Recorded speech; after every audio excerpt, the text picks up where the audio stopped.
beat, but she ain't nothing but a jive turkey. Yeah, get it on. I got into longboarding when I was 14, back at home in Venezuela. I got into skateboarding in the early 70s when I was just a little kid growing up, and then got into longboarding. I actually got my first longboard just 2 years ago. I got into longboarding in 2004 when I moved to Miami. I was just like hooked instantly, and as soon as I came back home to New York, I bought my first Sector 9. I've been longboarding for about 3.5, working on 4 years now. My brother put me on a skateboard when I was 8 years old and told me I had to do it. And then when I moved to New York, I met my husband, and then he showed me what a longboard was, and I tried it out and I was like, this is awesome. I've been living in New York now for 3-4 years. I've been longboarding for 3-4 years. The first thing I noticed was that it's much faster, smoother, a more gentle ride. But then it started bringing back all the stuff that I learned as a kid, like, you know, way back in the day, in the 70s when skating styles were different. I was carving and pumping, and all of a sudden I'm like pumping and gaining momentum. I was like, wow, I've never been able to do this on a street board for years. It's the best transportation you could ask for in New York City.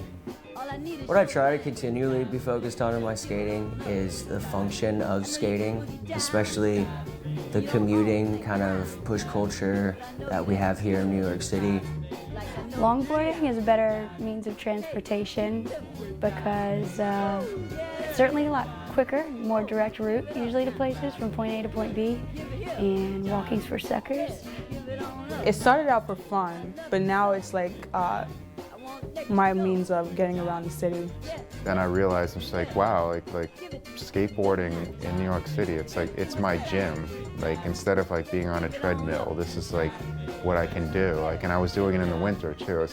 I'd wait, I'd watch the weather, and when it was warm, sort of like surfing. It's like when it's dry, you gotta go. It's like when the waves are there, you gotta go. Give it to me now. Hey, give me the thing. Oh, girl, stop jiving.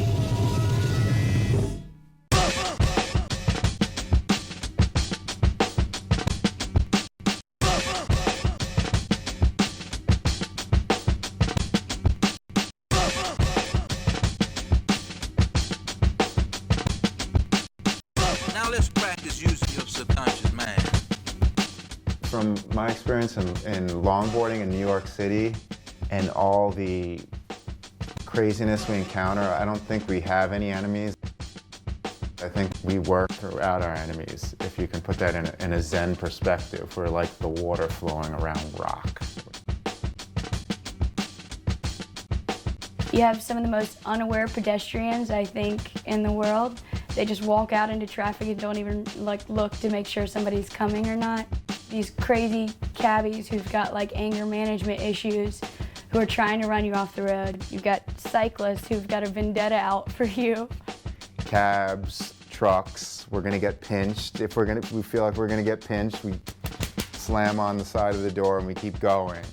Pedestrians, they get in the way, they're annoying, but we deal with all those. And it's just like along mixed up in a culmination with these gnarly potholes and cracks in the street. They just take you out in a second and you don't even see it. You don't know if you hit them at just the right angle with just the right momentum, you can maybe make it over it, or you could eat shit. That's what makes it so intense. That's the movement meditation. You've got to deal with this. There's no time to think about anything else. So I don't really think of them as enemies. I think of them as more like they're the fun that we work with, you know.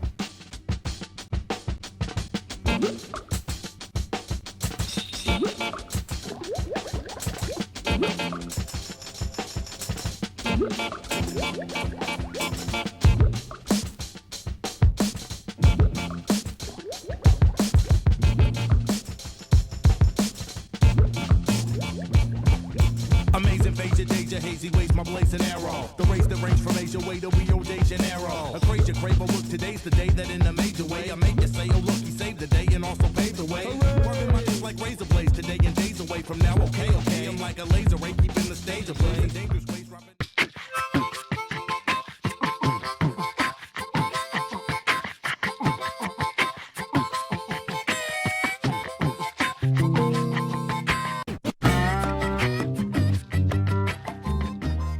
Our community is it's just gotten a lot bigger. I see longboarders everywhere now. I used to know everybody that if I saw you on a longboard, I probably knew you. And then especially if you were on a Bustin with our boards, I definitely knew who you were. And now it's nothing like that. I haven't had this much fun since the first day I stepped on a skateboard and I realized this is for me. This is me. It's just like all these people and everyone's so different, and it's just like everyone's friendly.